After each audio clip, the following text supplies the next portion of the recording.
In this guide, you'll learn how to take a screenshot on Samsung phone. Let's get started. First, swipe down from the top of your phone to access the quick settings. Now swipe down again to reveal the brightness bar and place your finger on it. In the top right, tap the edit button, the pencil icon to open the edit menu. From here, tap edit again at the top. You'll need to remove one button to make room for screenshot option. For example, I'm going to remove this option linked to Windows. Now find and add take screenshot to the quick settings menu. You can place it wherever you like. Now save it.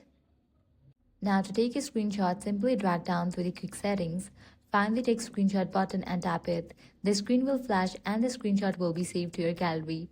Alternatively, you can use volume keys and the side button. Just press volume down and side button together and the screenshot will be captured. And that's it. This way you can easily take a screenshot on Samsung device. If this guide was helpful, do not forget to like, share and subscribe. Thanks for watching.